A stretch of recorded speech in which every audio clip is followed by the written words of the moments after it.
In the last couple of videos, we've been learning about how to create a histogram.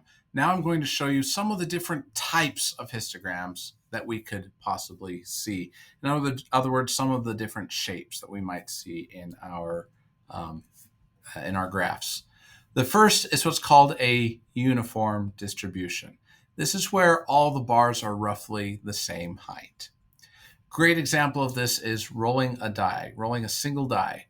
If you roll a die 100 different times, or even better, take 1,000 dice and just roll them all at once, count all the ones, count all the twos, count all the threes, fours, fives, and sixes. You should have roughly the same number of ones as you do twos and threes and fours, fives, and sixes. They should all have roughly the same number of dice that have those numbers. And it's not going to be exactly the same because there's randomness to it all. So there's a chance that you could have more of one number, less of another number. But in general, you have roughly the same number. That's kind of what we're seeing in this graph here. Not every category has the exact same number. Some have more in that category, some have less, but they're all fairly close. You can't really distinguish any single peak in our distribution. That would be uniform. The second one is a normal distribution. This is one we're going to deal with a lot. The idea of a normal distribution is you have a peak in the middle and it tapers off in the sides, meaning those values in the middle are most frequent to occur, and the values in the tails are least frequently going to occur. Right? Now, an important thing about this is that a normal distribution is also symmetric, meaning you have the peak in the middle and the sides decrease at roughly the same rate.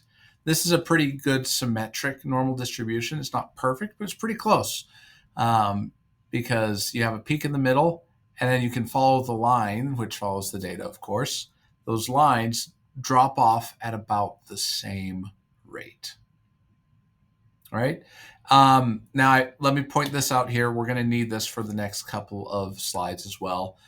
There are three ways to measure the middle. And when we get into the next segment after exam one, we're going to study these in more detail. But three ways to measure the middle of my histogram are the mean, the median, and the mode.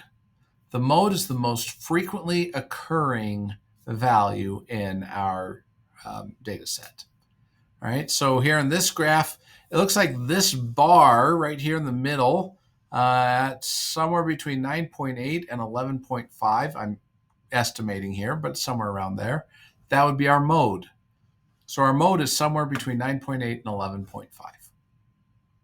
Well, I did the calculations on this particular data that made this graph, and we had a mean of 9.9 and a median of 9.9, which fits with the mode. It's perfect. So mean, median, and mode, all three measures are the same. And if that's the case, or if they're really, really close to each other, we can say it is a symmetric normal distribution.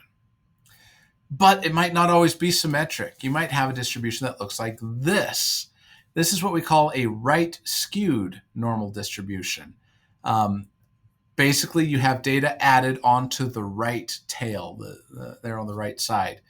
And by adding data onto the right side of the tail, first of all, just visually speaking, it extends the tail to the right, so it's right skewed.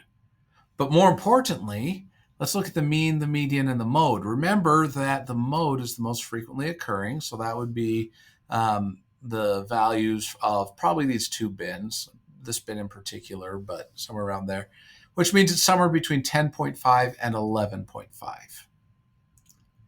Right? The mode is somewhere between 10.5 and 11.5. Now, because we added those extra data points on the right tail, that increases the median to 12.05.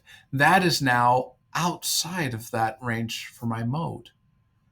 The median is now pushed to the right side of the graph.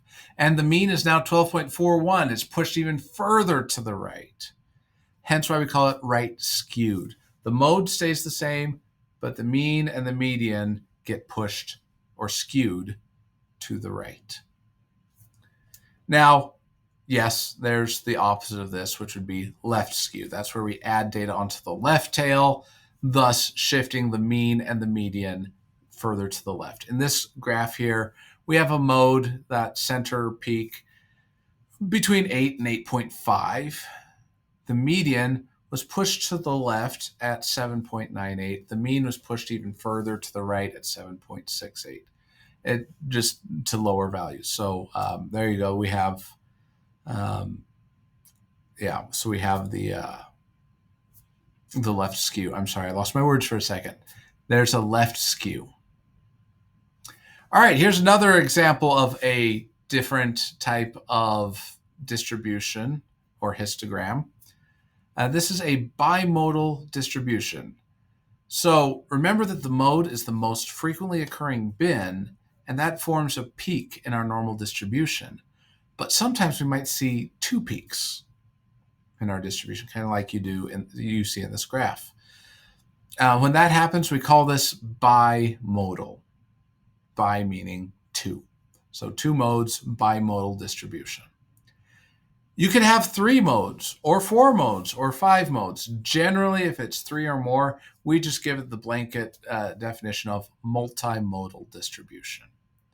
You don't see these very often. They do occur, they do happen, but we will not deal with multimodal distributions in this class. But it is nice for you to be aware of it. And there you go. Those are a handful of different ways that histograms can appear. There are other ways, but we're not going to worry about those right now. If they come up later on, I'll explain them to you. But right now, basically the point is your histogram can come out in different shapes and sizes.